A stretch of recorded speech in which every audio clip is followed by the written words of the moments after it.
El rey en Lima. El simulacro real y el ejercicio del poder en la Lima del 17.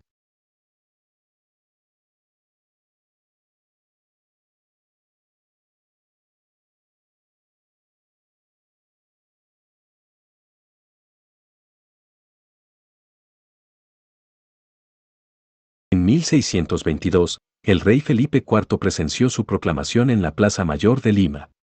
Leandro de la Reinaga Salazar, el alcalde más antiguo de la ciudad, había sido elegido para conducir al rey a su trono situado bajo un lujoso dosel en el centro del estrado en la Plaza Mayor.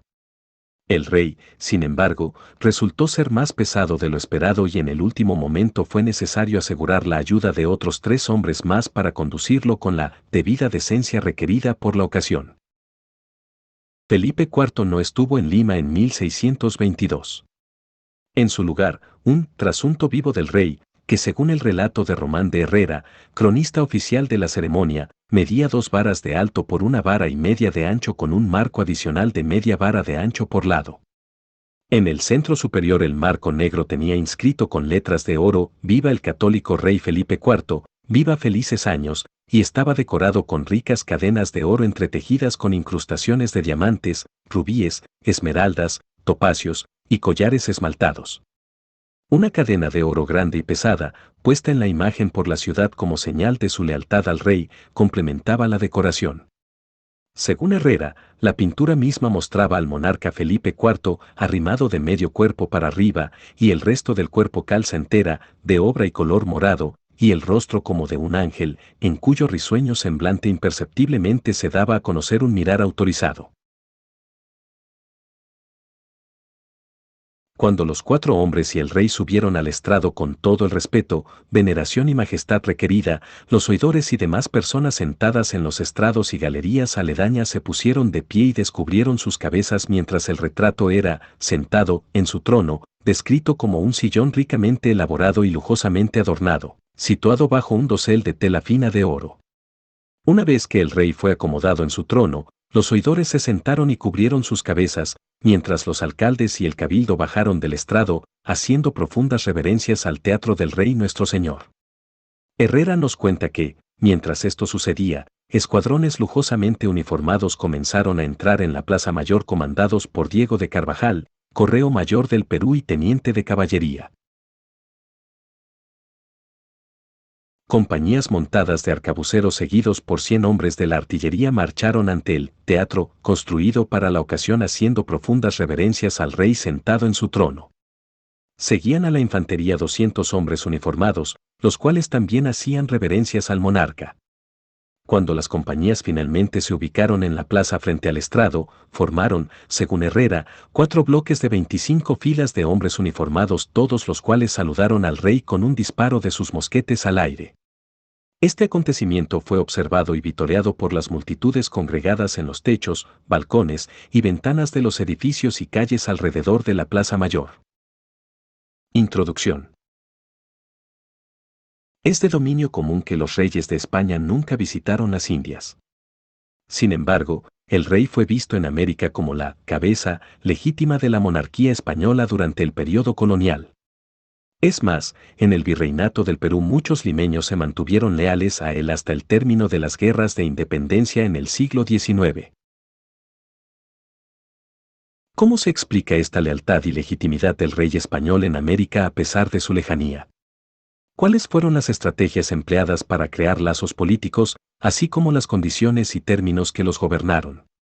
Este ensayo analiza uno de los numerosos mecanismos culturales que sirvieron para naturalizar el ejercicio del poder colonial en ultramar, las ceremonias relacionadas directamente con el cuerpo, tanto político como material, del rey español durante el siglo XVII en Lima, para ese entonces el centro físico y simbólico del poder colonial en el virreinato del Perú, y su relación con la creación de una geografía del poder colonial.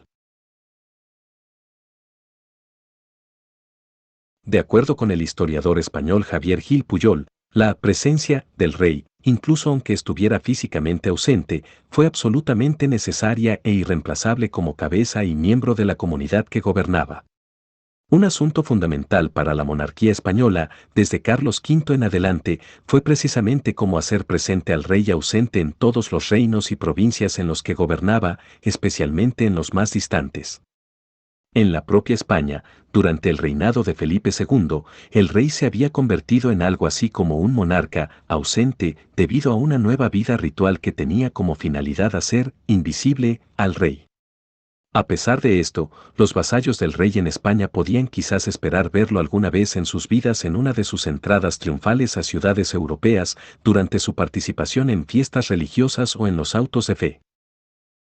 En el caso de las Indias, el problema de hacer presente y real al rey fue un asunto bastante más complejo para los oficiales coloniales y las élites locales dado que el rey nunca visitó el continente.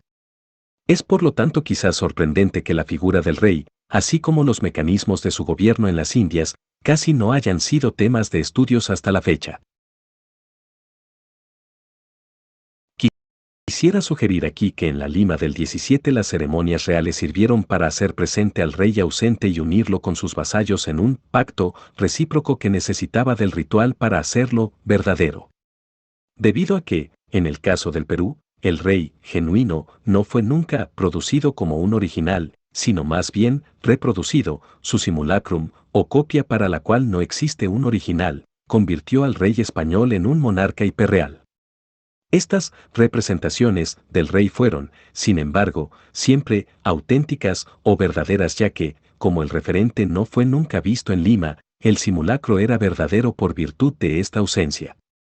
Ella convirtió al rey español en un monarca hiperreal para sus vasallos debido a que su esencia se derivaba de una representación o copia de una copia, la materialidad del rey solo podía ser imaginada, por lo tanto, como se hacía la de Dios o la de Jesucristo. A pesar de esto, el poder y la autoridad del rey fueron muy reales y concretos para sus vasallos para quienes el rey español fue una figura de autoridad análoga a la figura de Dios, podía ver sin ser visto. En otras palabras, se podía sentir y escuchar al rey sin tener presente su cuerpo biológico o físico el cual era solo posible imaginar. No obstante, el rey era concreta o, materialmente, conocido por sus vasallos a través de objetos o representaciones que poseían su esencia o aura y poder al igual que la hostia la cual era el cuerpo de Cristo y poseía el aura y poder de Dios.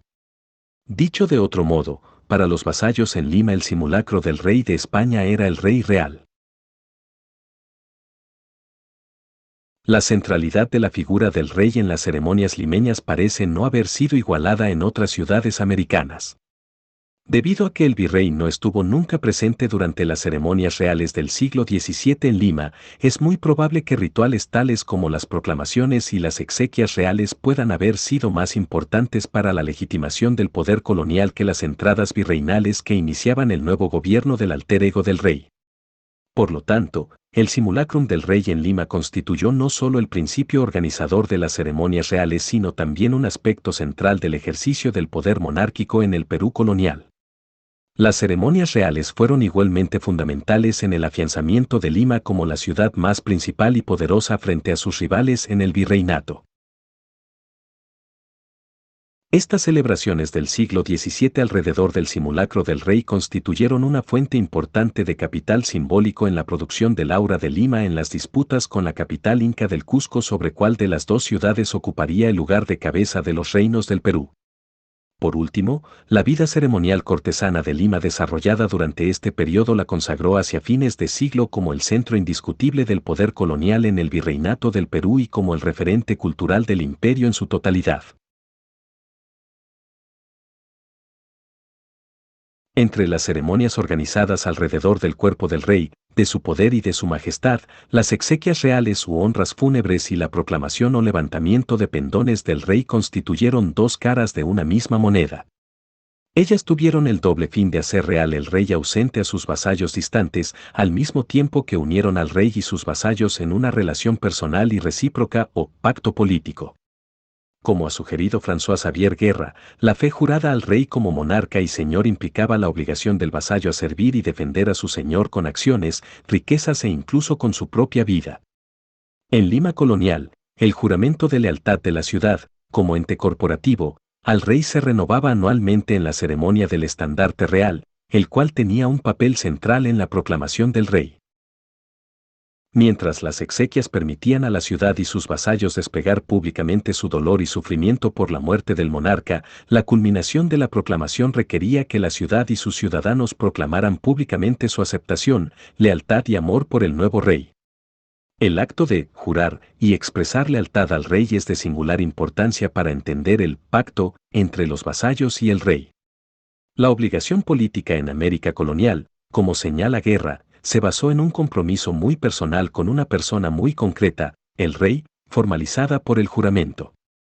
Dado que la lealtad al monarca de sus vasallos se basó en una relación personal, la presencia del rey en las ceremonias coloniales era fundamental. En la Lima del 17 el rey estuvo, personalmente, presente en diversas formas, presidía sus ceremonias cortesanas cómodamente sentado en el trono en la Plaza Mayor, su voz se escuchaba cada año cuando su juramento anual a la ciudad era enunciado por el oidor más antiguo, su voluntad se comunicaba públicamente en la ceremonia del pregón cuando se leían sus cédulas reales en voz alta, su sello real y firma, yo el rey, agraciaba los papeles coloniales.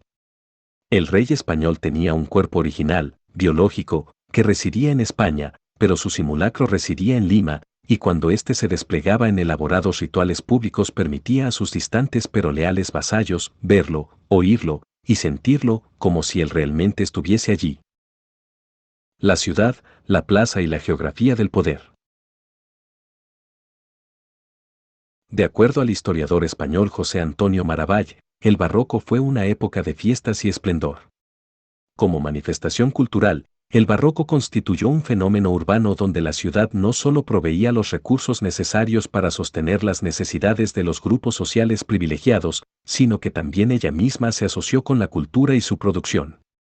Una de las características de esta cultura barroca fue su predilección por la ostentación, provocando que la ciudad fuera conocida por sus modos de vestir lujosos, sus despliegues de riquezas, sus edificios y arquitectura magnífica, así como por sus espléndidas fiestas. Para las sociedades europeas barrocas del siglo XVII, el urbanismo fue un elemento crucial en la acumulación del poder de las élites locales gobernantes. Los nuevos centros urbanos de poder tales como Madrid y París ganaron importancia y centralidad en la medida en que los nuevos patrones de migración rural hacia las urbes producidas por las transformaciones económicas experimentadas en el campo incrementaron sus poblaciones y que los monarcas las convirtieron en las sedes permanentes de sus cortes reales.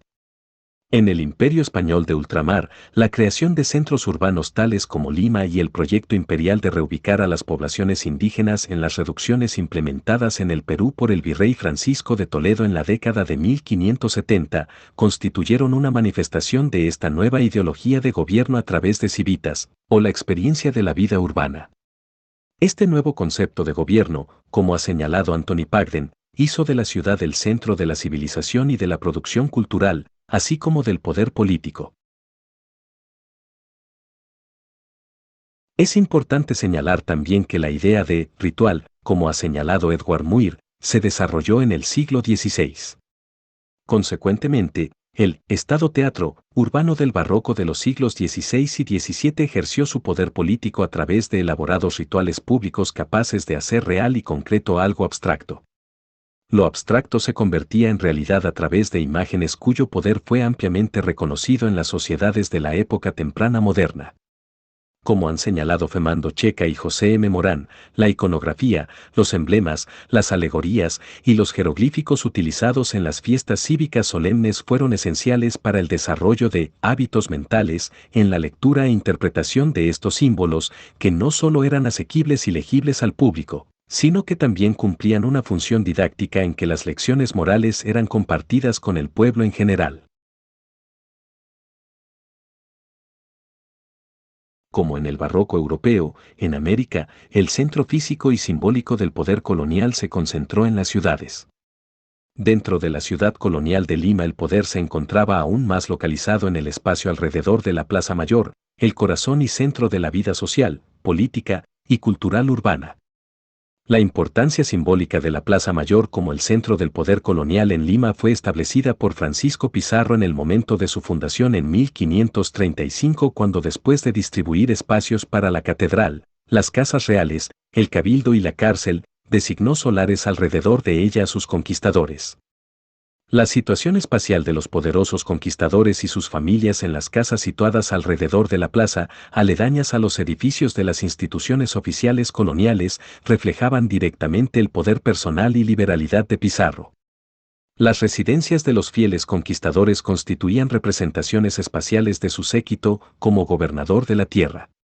Durante el siglo XVII, este espacio central del poder en Lima se extendió para incluir las principales calles adyacentes a la Plaza Mayor en las cuales se encontraban erigidas las iglesias de las órdenes religiosas más importantes presentes en el virreinato: jesuitas, dominicos, mercedarios, franciscanos y agustinos. Este espacio del poder colonial en Lima se reafirmaba continuamente a través del ritual. Una vez acordada la fecha para la ceremonia contenida en la cédula real, esta era comunicada a la ciudad en la ceremonia del pregón o publicación. La procesión del pregón era un ritual importante que trazaba y narraba la geografía del poder en la Lima colonial alrededor de la plaza. En ella, los vecinos notables, montados y lujosamente ataviados, acompañaban al pregonero real cuando anunciaba en voz alta en determinadas esquinas de la ciudad, siempre identificadas como las más principales o de más calidad, la futura ceremonia que se celebraría en Lima.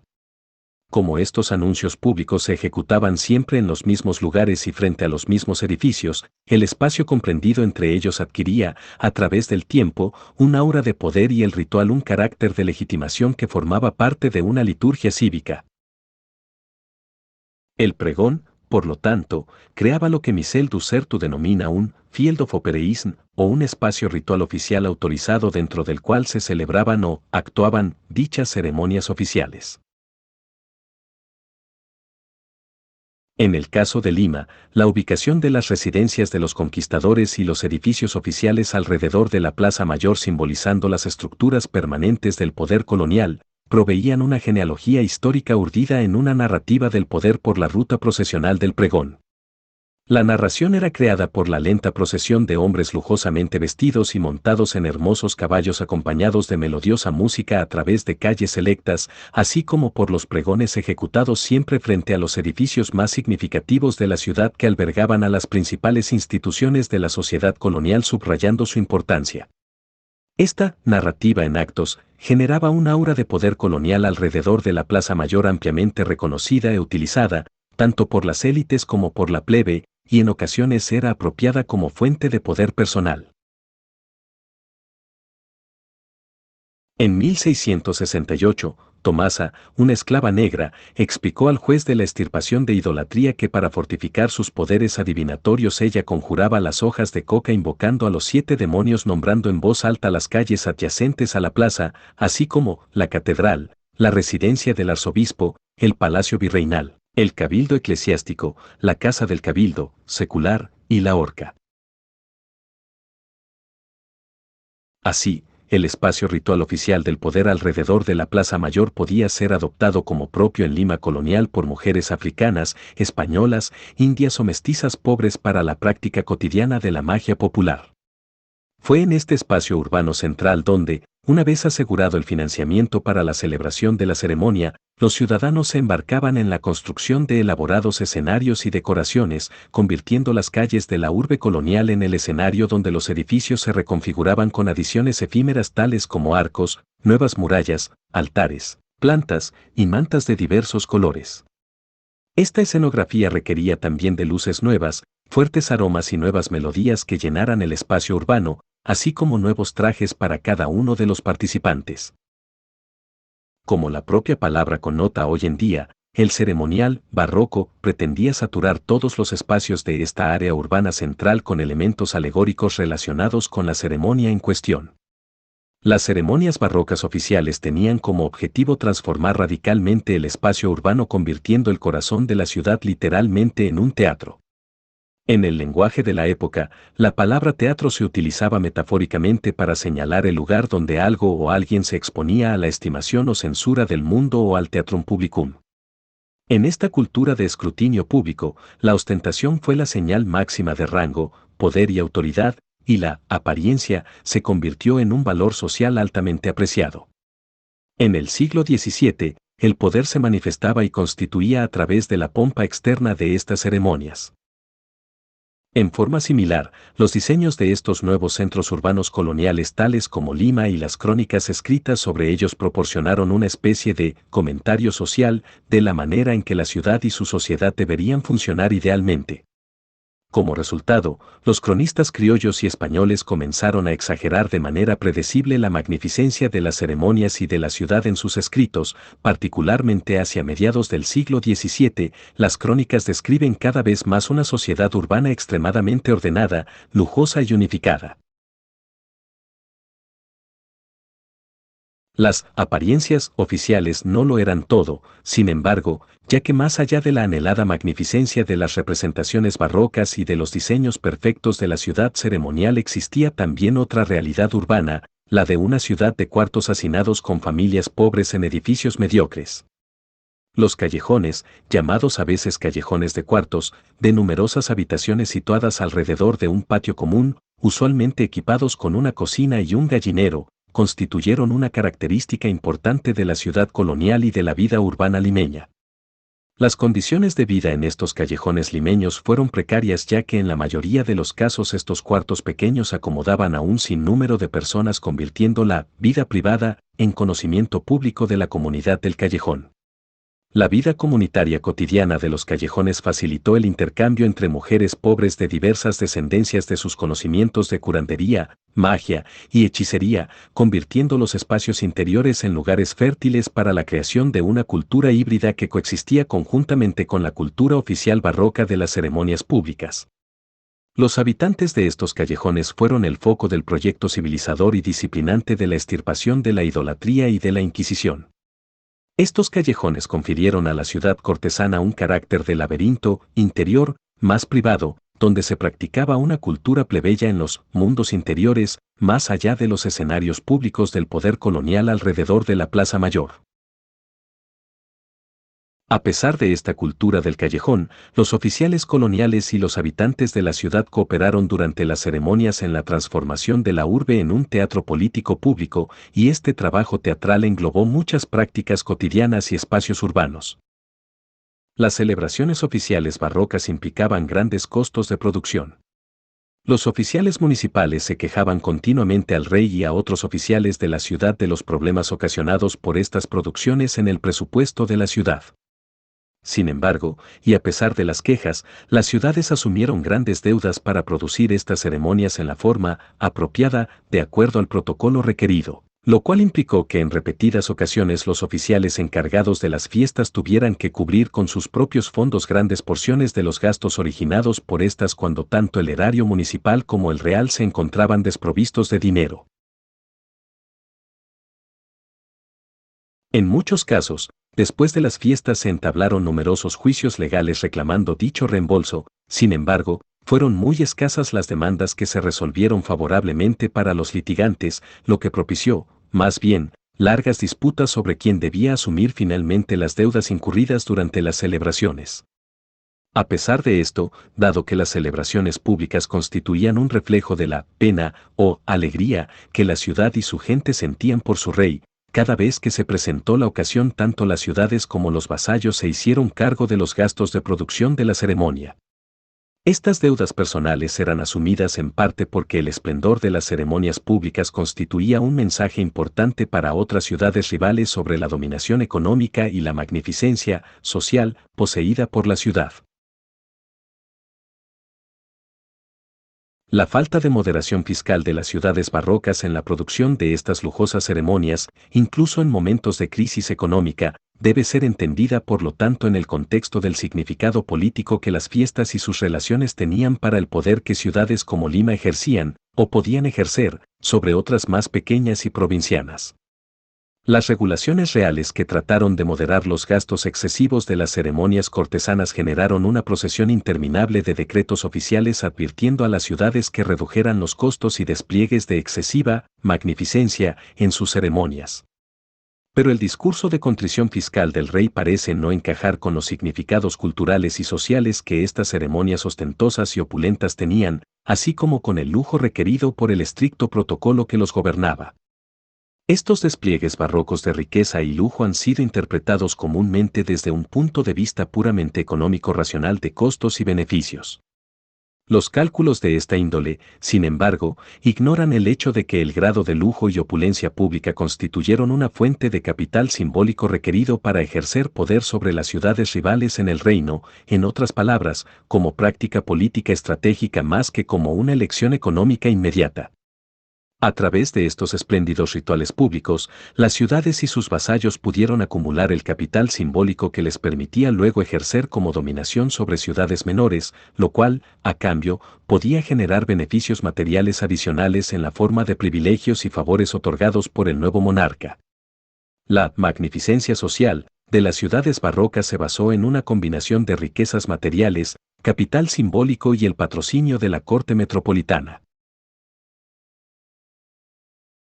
Los cabildos también fomentaron la imagen colectiva de sus ciudades a través de rituales cívicos altamente elaborados, así como a través de las crónicas y de las historias de la urbe barroca. De esta manera las ciudades construyeron una memoria histórica de su constitución como cuerpo o comunidad armoniosa. Esta historia urbana confirió a las ciudades preeminencias sobre otras urbes basadas en su antigüedad. Las ciudades proveyeron también sus memorias colectivas de relatos de su policía u orden y ornato como símbolos de su superioridad frente a otras urbes, ya que el diseño organizado y compuesto de sus calles constituyó un reflejo directo del buen gobierno de la sociedad colonial. Calles y plazas sirvieron de escenario para la exhibición pública de la condición de sus habitantes nobles y plebeyos por igual. Las exequias reales, la proclamación del rey y el poder real. Según Peter Burke, el ritual en el siglo XVII fue visto como un drama que requería ser representado para incitar a la obediencia.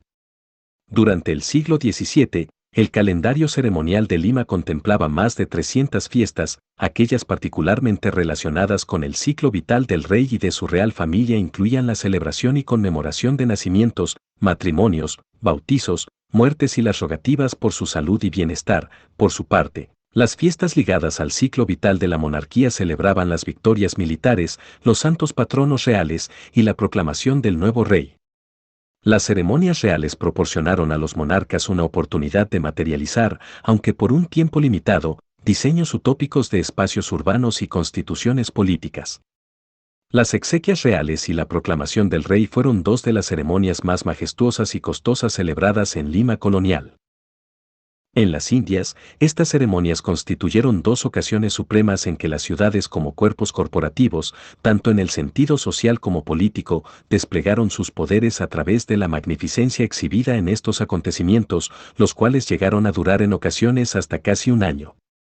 Ambas ceremonias estaban diseñadas para demostrar en conjunto tanto la pena y el dolor causados por la muerte de un rey como la alegría de tener un sucesor.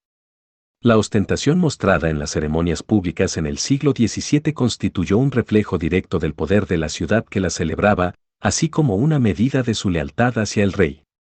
De igual forma, la magnificencia desplegada por los vasallos del rey en sus vestuarios y en sus contribuciones a la decoración de la ciudad para la ocasión, estaban directamente relacionadas con el amor individual y el grado de lealtad que ellos sentían por su rey. Estas grandes manifestaciones de pena y dolor durante las exequias reales fueron vistas como formas públicas e individuales de pago por las mercedes o favores otorgados por el rey muerto a la ciudad y sus vasallos.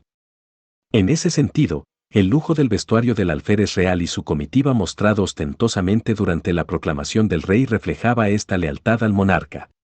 En la cédula real, enviada a Lima con fecha de 24 de octubre de 1665 comunicando la muerte de Felipe IV y la sucesión al trono de España de Carlos II, la reina regente explicaba que la tradición de proclamar al rey en España se remontaba a 1407 cuando el duque de Alba, don Fadrique de Toledo, había levantado los pendones por el rey Felipe I, el Hermoso, con el grito de «Castilla, Castilla, Castilla por el rey nuestro señor».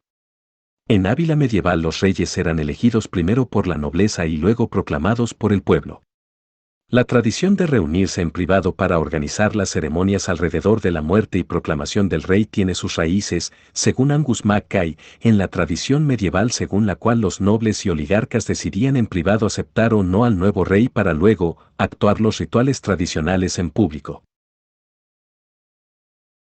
Esto equivalía a la elección del nuevo monarca, quien luego juraba respetar los antiguos fueros o privilegios de la tierra y concederles otros nuevos. La proclamación implicaba la aceptación del pueblo de su nuevo señor y de su compromiso a defender, amar, respetar y honrar al rey.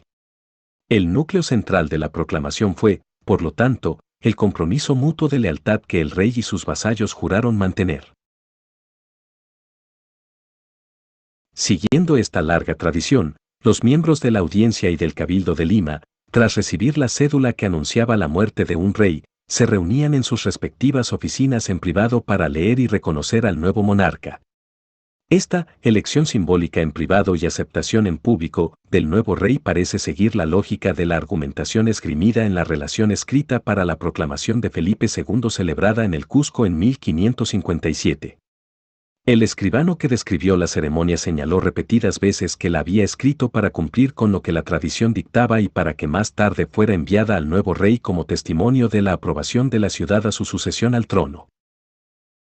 Durante el siglo XVII, para comenzar los preparativos de las ceremonias reales en Lima era necesaria una cédula real autorizando formalmente la celebración de las exequias reales y la proclamación del rey. A pesar de que la muerte de Carlos II se conoció en Lima varias semanas antes del arribo de la cédula real que la anunciaba oficialmente, el dolor que el virrey conde de la Monclova deseaba expresar públicamente tuvo que esperar la llegada del documento oficial antes de poder anunciar formalmente su muerte a la ciudad. La gaceta mediante la que el virrey se enteró inicialmente del fallecimiento del monarca no poseía, según el cronista, la autoridad necesaria para convocar el luto oficial. La decisión del virrey conde de esperar la real cédula se entiende en el contexto de que la decisión de honrar la muerte del rey con una ceremonia pública no era únicamente suya, ya que una vez recibida la cédula, tenía que comunicar su contenido primero a la audiencia y luego al cabildo para que ellos, a su vez, pudieran reconocer la muerte del rey y aprobar la sucesión del nuevo monarca por medio de la designación de una fecha futura para las ceremonias. El conde de la Monclova recibió la cédula real que notificaba la muerte de Carlos II el día 6 de mayo de 1701. Los miembros de la audiencia y del cabildo se reunieron en privado a las 7 de la mañana del día siguiente en sus respectivas salas para reconocer el documento ordenando un pregón que se lo anunciara a la ciudad.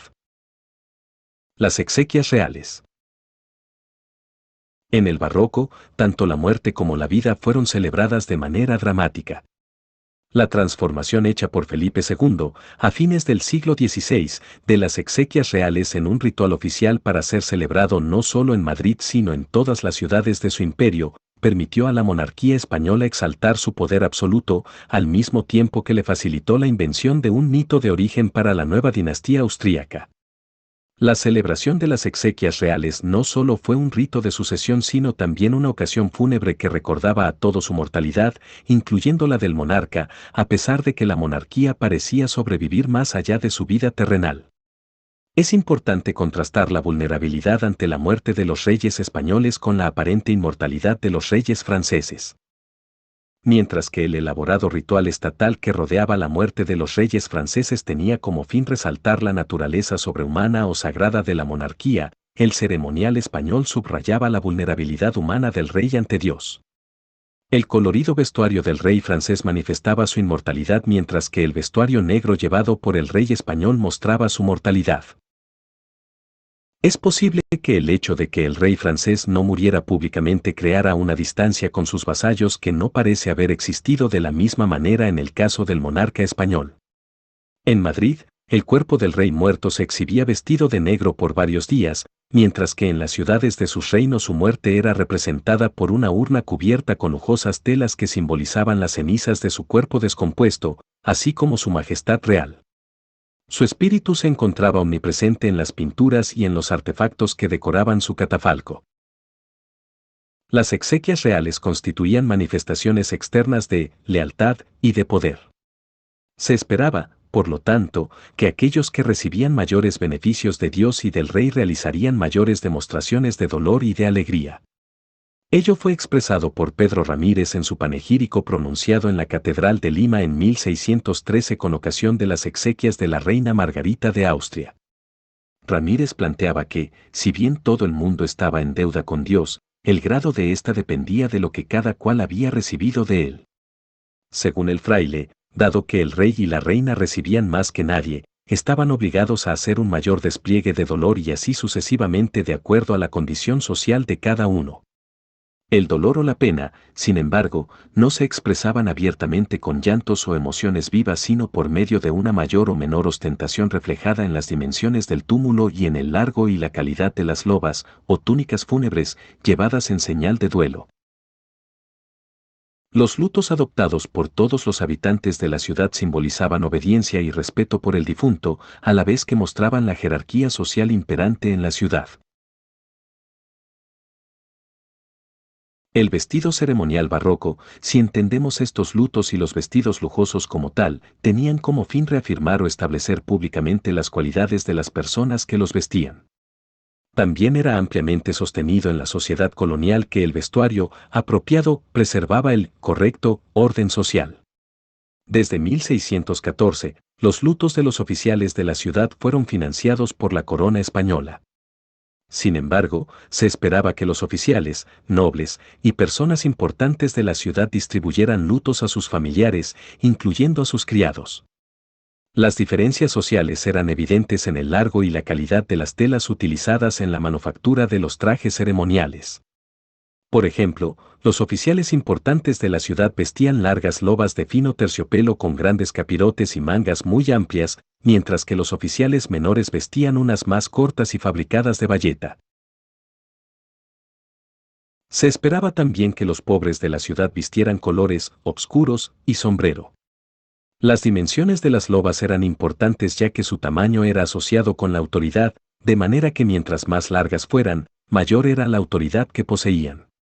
Estas vestiduras debían tocar el suelo y ser suficientemente largas y anchas para regular la distancia entre las filas durante la procesión, uniformándola por medio del paso regulado. En el siglo XVII, el vestuario lujoso no solo constituyó un importante símbolo de rango y poder, sino también un elemento fundamental del teatro público del poder. En sus empresas, el escritor político Diego Saavedra y Fajardo señalaba que la apariencia era esencial para la correcta división de la sociedad barroca y que la sumptuosidad era símbolo de la reputación. La reputación y la justicia eran fundamentales para la inspiración y preservación de la obediencia a la majestad, tanto temporal como divina, así como para la conservación de la fe, elementos esenciales para el buen gobierno del pueblo. La ostentación pública constituyó un ejercicio del poder esencial para lograr un gobierno de éxito en la sociedad de la época. Dado que la autoridad se definía literalmente como ostentación, cubrirse con las lobas constituía un reflejo del rango de cada uno, así como la posibilidad de distribuirlas a familiares y criados una medida de su poder patriarcal. Los cronistas de estas ceremonias describían con gran dilatación y detalle los vestidos de los participantes más ilustres, incluyendo el color, forma y tamaño de cada piedra que adornaba el sombrero de cada uno de ellos. Cada pormenor adicional en la narrativa constituía una manifestación más del poder y autoridad de la persona descrita. El despliegue público del vestuario lujoso en la Lima del 17, al igual que en la España coetánea, físicamente representaba el poder. Fue en este vestir físico del poder donde residía la base de gran parte de la autoridad real, y podemos asumir que también del poder colonial. El 8 de octubre de 1621 100 repiques de campanas de la Catedral de Lima anunciando la muerte de Felipe III, respondidas por repiques de las otras iglesias de la ciudad, paralizaron toda la actividad urbana. Al igual que los lutos, tanto el vestuario como el sentimiento público, eran considerados signos de lealtad y de amor por el rey. Los funcionarios oficiales que representaban a la corona o a la ciudad, desaparecieron de la vista pública hasta que las lobas requeridas fueron confeccionadas. La demostración de dolor necesitaba a la vez que todos los edificios públicos cubriesen sus exteriores de color negro. Incluso los interiores debían en ciertos casos vestirse de negro. Las murallas y ventanas interiores de todos los edificios coloniales y municipales fueron cubiertas con cortinas negras. El luto real requería también que la cama del virrey exhibiera sábanas negras mientras durara el duelo. De acuerdo a un testimonio de la época, la tela negra creaba una ausencia de color y textura, eliminando los edificios y la ciudad del campo visual, haciendo real y tangible la fatal ausencia del rey difunto. El túmulo fue, tal vez, la única estructura colorida de la ceremonia de las exequias reales. Era una construcción de dimensiones monumentales que usualmente se situaba en la nave central de la Catedral de Lima. En el día de la ceremonia, esta estructura masiva se iluminaba con miles de velas que recordaban al público lo transitorio de su existencia terrenal, ya que la vida, como la llama de las velas, quemaba brillante e intensamente pero solo por un tiempo limitado. Este despliegue de luz representaba la naturaleza efímera de la vida y la imposibilidad de evitar la muerte, incluso para el rey. El contraste entre la oscuridad del interior de la iglesia y la luminosidad del catafalco evocaba el triunfo de la vida sobre la muerte. Estos símbolos podían referirse tanto al rey como también a cada uno de sus vasallos. De acuerdo a Giuseppe de Mugaburu, las exequias de Felipe IV fueron celebradas en Lima con tanta solemnidad y grandiosidad como en la corte misma del rey. Las ceremonias comenzaron con una procesión militar de 5 batallones, cada uno con 100 hombres uniformados y enlutados. Estos 500 hombres vestidos de negro fueron seguidos por 254 oficiales coloniales, criollos y clérigos vestidos con largas y anchas lobas. Mientras sucedía todo esto, un tiro de artillería fue escuchado en la ciudad cada hora durante 2 días consecutivos, a la vez que las campanas de la catedral tocaron 100 campanazos cada hora respondidos por todas las iglesias de la ciudad. Mugaburu relata que durante la ceremonia fueron consumidas solamente en el catafalco de la catedral 2031 libras de cera. Durante las procesiones que transitaron por las calles de Lima marcando el duelo real, cada orden religiosa que entraba en la catedral para decir misa o cantar el responsorio recibía 100 libras de cera, o 100 velas de 1 libra cada una.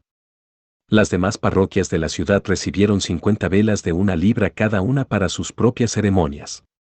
La ceremonia central del funeral real se llevó a cabo un jueves por la tarde cuando cada una de las 4 órdenes religiosas de la ciudad se dirigieron hacia la catedral con sus comunidades portando cruces y guiadas por las imágenes de sus respectivos santos patronos, Santo Domingo, San Francisco, San Agustín y la Virgen de la Merced, todas vestidas de luto.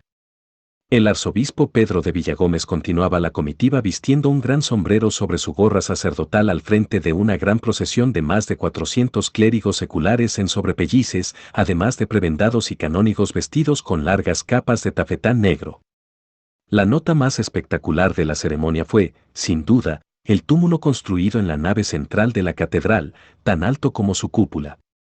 El catafalco era una gran pieza arquitectónica con espacio para más de 3.000 velas cuya magnificencia, de acuerdo a Mugaburu, resaltaba aún más en la oscuridad producida por los cortinajes de damascos negros y monedas de oro sevillanas que reflejaban la luz titilante de las velas que cubrían la totalidad de las murallas interiores de la catedral, así como el techo y su cúpula. El túmulo de dimensiones y luminosidad impresionantes contenía siempre un sinfín de significados políticos.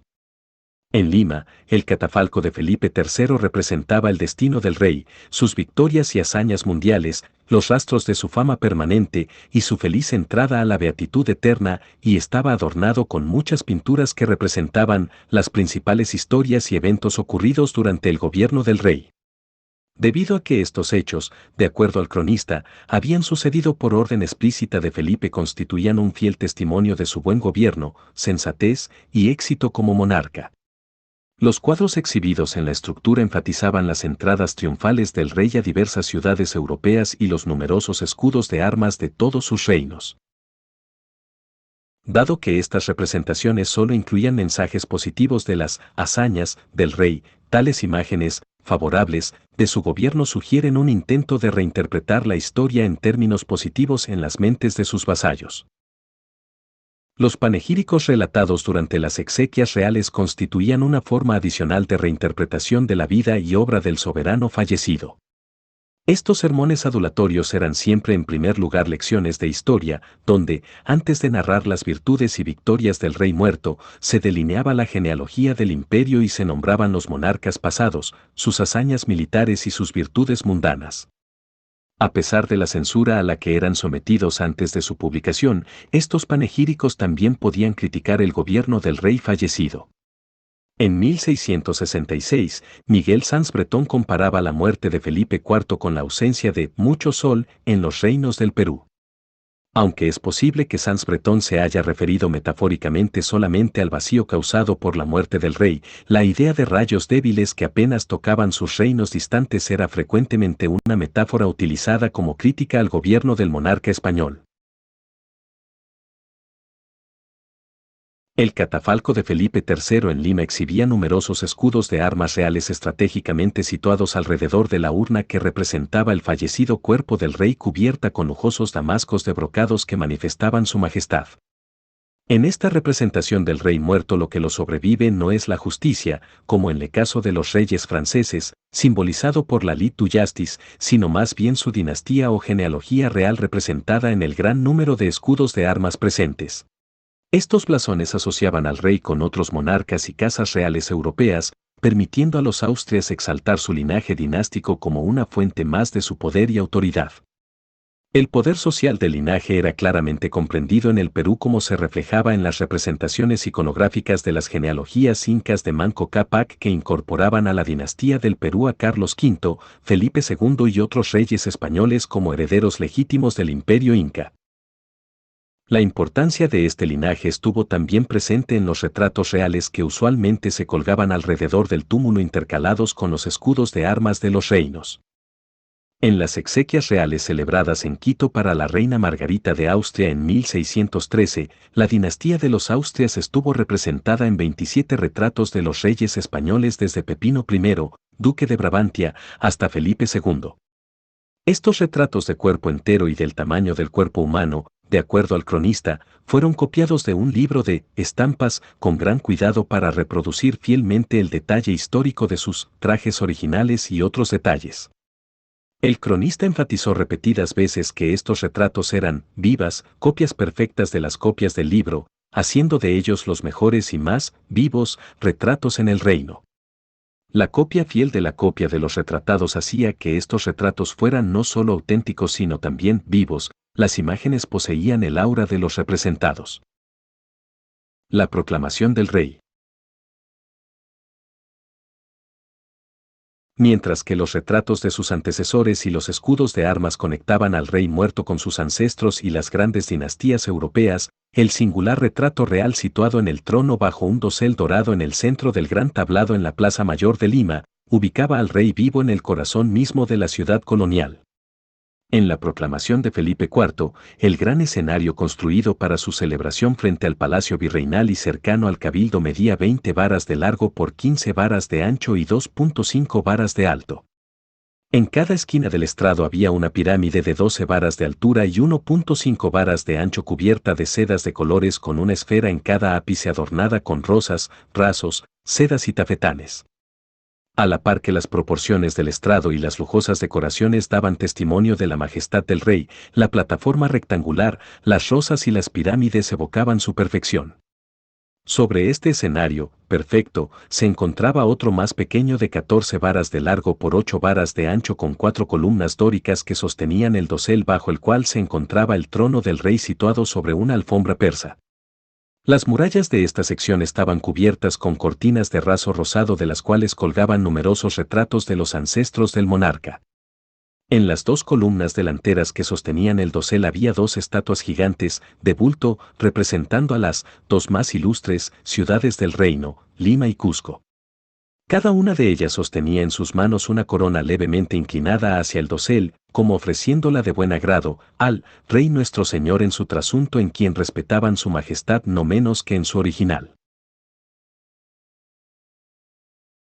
A pesar de que Lima y Cusco aparecen coronando al rey en igualdad de condiciones, el hecho que el gesto ceremonial se efectuara en Lima y no en Cusco es significativo, ya que la ceremonia dotaba a Lima con el capital simbólico y un aura de autoridad que podía emanar al resto del virreinato.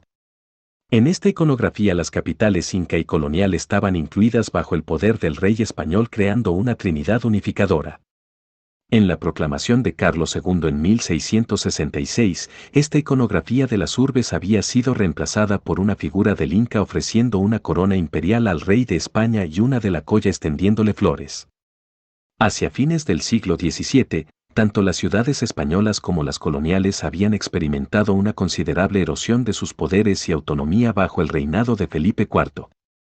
La sustitución de las ciudades por imágenes del Inca y la Colla podría reflejar este cambio. Sin embargo, la transformación en la iconografía coincidió también con el aumento de la legitimidad experimentada por los incas como símbolos imperiales tanto en el Perú como en Europa. Este cambio en las representaciones sugiere, por último, la consolidación de Lima como centro indiscutible del poder colonial en el virreinato del Perú. La proclamación de Felipe IV celebrada en Lima el domingo 6 de febrero de 1622, casi 2 meses después de la celebración de las exequias de Felipe III, mientras que la proclamación de Carlos II se celebró el sábado 17 de octubre de 1666, exactamente un mes después de las exequias de Felipe IV. El periodo transcurrido entre las dos ceremonias estuvo copado por procesiones diurnas y nocturnas de clérigos vestidos de luto, acompañados de música lúgubre, coros e incienso que emanaban de las diferentes iglesias de la ciudad saturando el aire y las calles de la urbe triste por la muerte de su rey. Sin embargo, esta atmósfera lúgubre se transformó rápidamente en exuberancia cuando la ciudad comenzó los preparativos para proclamar al nuevo monarca. El viernes 4 de febrero de 1622, un pregón que anunciaba la próxima proclamación de Felipe IV exhortó a los habitantes de la ciudad a salir al día siguiente con hachas, fuegos artificiales y otras alegres invenciones de acuerdo a las posibilidades y deseos de cada uno y celebrar así la noticia. Inmediatamente después, y en marcado contraste con las exequias reales, las campanas de la catedral repicaron alegremente, las gentes se despojaron de sus lutos y vistieron lujosos trajes de diversos colores, a la vez que los edificios cambiaron sus colgaduras fúnebres por ricas y coloridas alfombras persas, sobre camas de Holanda y sedas de la China. Durante la proclamación, terciopelos bordados con hilos de oro colgaban de las ventanas y balcones desde donde las damas observaban a los caballeros lujosamente vestidos paseándose más abajo por la plaza. La entrada del alférez real a la plaza llevando el lujoso estandarte real que exhibía los escudos reales de un lado y los de la ciudad de Lima, con 3 coronas y una estrella, en el otro, iniciaba el acto culminante de la proclamación. Acompañado de 2 alcaldes ordinarios y miembros del cabildo, el alférez subió las escaleras al estrado donde se encontraba sentado el rey. Parado frente a su retrato, el alférez hizo 3 reverencias agitando el estandarte después de cada una y arrodillado frente al presidente de la audiencia, exclamó: «Esta ciudad de los reyes viene en cumplimiento de lo que su majestad manda conforme a su obligación y fidelidad a alzar pendones por su rey y señor natural, el rey don Felipe IV de este nombre que Dios guarde muchos años». El rey, hablando a través de la voz del oidor más antiguo, reconociendo la fidelidad de la ciudad y su amor por él, reflejada en su despliegue de grandes demostraciones de júbilo y fiestas y tan excesivos gastos, juró respetarle sus viejos privilegios y concederle nuevos en el futuro. Tomando el estandarte real del alférez real, el oidor se adelantó y parado frente al rey proclamó: «Castilla, León, Pirú, por el rey nuestro señor Felipe Dios guarde muchos años». El público exclamó en respuesta: «¡Viva el rey nuestro señor Felipe IV! ¡Viva el rey felices años!». El retrato del rey y el ejercicio del poder real.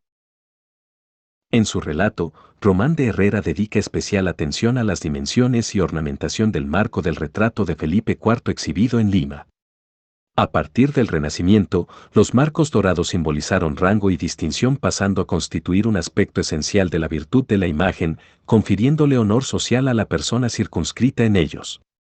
En Lima, la pintura de Felipe IV lo mostraba de cuerpo entero reclinado y vestido de color purpúreo, tanto la postura del rey como el color de su vestuario eran signos de realeza.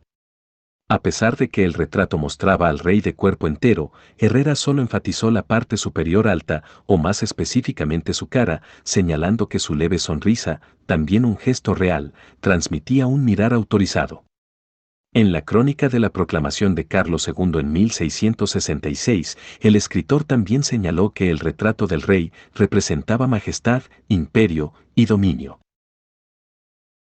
Descripciones coetáneas de los retratos de Felipe IV y Carlos II enfatizan los ojos del rey. En ellas se sugería que se podía llegar a la esencia misma del monarca a través de la fiel representación de sus ojos expresivos. Antonio de León Pinelo explicaba en 1641 que la cara revelaba la naturaleza de la persona en su totalidad, tanto espiritual como físicamente, porque todo se abrevia en el rostro, y a él se reducen las perfecciones que en los demás miembros están repartidas. En la opinión de Pinelo, uno podía alcanzar el espíritu de la persona a través de sus ojos. Citando a Ovidio, Pinelo señalaba que en el rostro está el afecto, y éste se comunica por los ojos. Según él, la cabeza comprendía el cuerpo entero, a pesar de que entendía que ella terminaba en el cuello, afirmaba, toda la mujer es cabeza, y sus límites se entienden hasta donde comienza el vestido. La noción de la cabeza como la suma total del cuerpo estaba reflejada en la teoría política de la época, donde el rey incorporaba, como la cabeza, la totalidad de sus reinos y poderes. Para Pinelo, el acto de mostrar la cara implicaba descubrirse, ambos en el sentido de descubrimiento y de revelación de sí a otros. Durante el siglo XVII, la monarquía española, tanto en España como en Lima, adoptó cada vez más la costumbre de que los retratos reales presidieran las ceremonias reales en lugar del rey ausente. El éxito de la sustitución de lo real por el simulacro se ilustra en el incidente que ocurrió durante la rebelión napolitana de 1647, cuando los mismos rebeldes que habían iniciado el fuego que destruyó el Palacio Real rescataron el retrato real de Felipe IV arrastrando sus estandartes reales inmediatamente después como gesto de obediencia y respeto al monarca. Tras la llegada de la dinastía borbónica en el siglo XVIII, la preponderancia del retrato del rey en los rituales públicos limeños declinó sistemáticamente. Ya para la proclamación de Felipe V en 1701, el retrato singular del rey no fue exhibido en la Plaza Mayor durante su proclamación. En su reemplazo, la ciudad repartió entre el público presente estampas o pequeñas imágenes impresas del rey ausente. Para la proclamación de Carlos III en 1759, la cara y cuerpo del rey desaparecieron completamente y en su lugar el real pendón fue acomodado en almohadones de lujoso brocado abajo el dosel en el centro del escenario en la Plaza Mayor. En esa misma ocasión, la aclamación se redujo a Castilla y las Indias, y los reinos del Perú fueron permanentemente abandonados. Estos cambios sugieren que la presencia y relación más personal de los Austrias dio paso a una representación más abstracta de la figura del rey bajo los Borbones. De igual manera, estas transformaciones reflejan un cambio en la relación política imperial con sus territorios que finalmente convirtió a los reinos del Perú en una mera colonia de España hacia fines de siglo. El ceremonial político del siglo XVIII en Lima reflejó rápidamente el protocolo ceremonial observado por los Borbones franceses, eliminando permanentemente el cuerpo y los ojos del rey de las ceremonias públicas así como de sus descripciones. Reflexiones finales. Como en las Indias el rey vivo no fue producido jamás, la ausencia del original condicionó el entendimiento y la relación política con su simulacro, haciéndolo efectivamente real. Dado que el referente no fue visto nunca en Lima, el simulacro se convirtió en verdadero por virtud de esta ausencia, combinado con el hecho de que el virrey no estuviera presente durante las ceremonias reales en el siglo XVII. Por lo tanto, el rey español en Lima fue una imagen de autoridad no muy distinta de la de Dios, podía verlo todo pero nunca ser visto en persona. En otras palabras, la presencia del rey se podía sentir pero su cuerpo, material, solo podía ser imaginado. En la metafísica barroca, la distinción entre el símbolo y lo simbolizado, o entre el signo y el significador, fue minimizada ya que se creía que todas las cosas poseían una correspondencia oculta. El corazón, por ejemplo, no solo sirvió como metáfora del rey, sino que también podía ser el rey. B. Mark Cohn ha señalado que en la India oriental, en el siglo XVII, el cuerpo del gobernador fue literalmente su autoridad, cuya sustancia se transmitía a través de lo que los europeos vieron como objetos. La ropa, las armas, las joyas y el papel constituyeron los medios por los cuales el gobernador podía transmitir la sustancia de su autoridad a una persona elegida. En el Perú, los reyes españoles eran también conocidos por sus vasallos mayoritariamente a través de objetos tales como sus retratos, emblemas, insignias reales y palabras inscritas en las cédulas reales escritas en papel sellado y prominentemente firmadas, yo el rey. Estos objetos y palabras deben ser vistos en el contexto americano como un simulacro barroco. En resumen, el simulacro, o copia sin un original, del rey español fue verdadero, real, para sus vasallos coloniales del Perú.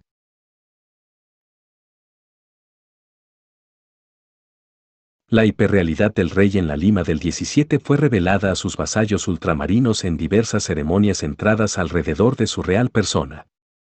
Ellas tuvieron la doble función de representar al rey y de unir a leales y amantes vasallos en un pacto con él. En una palabra, el simulacro constituyó un ejercicio barroco del poder colonial y no una mera exageración colonial, como han señalado algunos autores. Esta celebración y su despliegue ceremonial fueron vistos como elementos esenciales en la inspiración y mantenimiento de la obediencia a la majestad, tanto temporal como divina. La cara de Jano de las exequias reales y la proclamación del rey, o de la muerte y la vida y la continuidad de la monarquía, están quizás mejor expresadas en aquel antiguo proverbio castellano, a rey muerto, rey puesto. José Antonio Maraval, José Díez Borque y otros autores han señalado que la celebración de las exequias reales proporcionó a la monarquía española una ocasión más para realzar su majestad y poder, manipulando desde la cúspide las emociones de sus vasallos. De igual manera, para Ángel Rama, los centros urbanos del imperio o las ciudades coloniales constituyeron el principal instrumento de comunicación social a través de las cuales se dirigía la diseminación pública de las ideologías sociales. Como Maraval, Rama señaló también que los despliegues ceremoniales públicos de la ciudad barroca, tales como los arcos triunfales erigidos para las entradas virreinales, constituyeron un simulacro político y un teatro de virtudes políticas. Para Rama, sin embargo, ambos temas mostraban el funcionamiento ideológico de los intelectuales coloniales, ejemplificando la manera en que ellos intentaron conjugar diversas fuerzas sociales y tipificar su constante exaltación de, y búsqueda del patrocinio de, aquellos que, como la figura carismática del virrey, personificaban el poder real. Si bien es cierto que las crónicas oficiales de las ceremonias barrocas enfatizan la idea de que el ornamento y la decoración representaban el poder real y que las ciudades utilizaron las ceremonias y las propias crónicas de estos rituales en sus rivalidades y disputas, la presunción de que las élites locales las realizaron como simples instrumentos para la diseminación de sus ideales, tiende a subestimar el papel de estas ceremonias como importantes rituales políticos en un proceso histórico de formación cultural. John Beverly ha señalado que hacia fines del siglo XIX, el barroco fue visto por los intelectuales como un estilo cultural esencialmente reaccionario. Las ceremonias barrocas en las Indias han sido frecuentemente interpretadas como evidencia de la decadencia y corrupción del Estado colonial. En su estudio clásico Spanish Empire in America, C.H. Arin, por ejemplo, sostiene que una de las características de la política española en América desde mediados del siglo XVI fue casi una petrificación de su vida institucional. Añadiendo que durante este periodo la historia del Estado español en América se convirtió en poco menos que una colección de anécdotas más o menos pintorescas, donde los conflictos jurisdiccionales y los problemas de etiqueta consumieron la vida de los jueces y virreyes. Detrás de la crítica de Arin al protocolo político ceremonial de la América española está la noción de que más allá de la irracionalidad del barroco se podía encontrar un orden político racional ejemplificado por el liberalismo ilustrado ausente en el continente colonial. Este estudio sugiere, sin embargo, que la etiqueta pública proporcionó más que simples anécdotas pintorescas de un estado colonial momificado, ya que tanto las ceremonias barrocas de Lima como las crónicas oficiales de ellas constituyeron conjuntamente la verdadera esencia de la acción de gobernar en este periodo temprano moderno colonial. Según John Beverly, el concepto del Estado absolutista de Maraval, quien lo deriva de la caracterización de Weber de la burocracia del Estado moderno, asume una gran confluencia de intereses entre la corona, la nobleza y la Iglesia, así como un grado demasiado alto de centralización y racionalidad funcional al aparato del Estado en sí. Para Beverly, una visión más productiva de la representación del Estado en la cultura del barroco sería verlo como lo imaginario, en un sentido lacaniano, de la proyección del deseo que sistemáticamente malinterpreta lo real, del absolutismo, más que como una manifestación de su coherencia y autoridad. Las ceremonias oficiales de Lima fueron realmente imaginarias o representaciones deseadas de un centro de poder unificado, a través de las cuales se plasmaba e infundía el imaginario del Estado. La imagen del rey confirió coherencia a lo que fue de otra manera una sociedad colonial fragmentada. El simulacro del rey y sus ceremonias públicas constituyeron el ejercicio del poder y no simples representaciones de éste. Aún más, el simulacro del rey fue esencial para la creación-producción del aura cortesana de Lima colonial, en ese momento moderno temprano cuando las ciudades capitales se estaban convirtiendo en el principal referente del imaginario del Estado.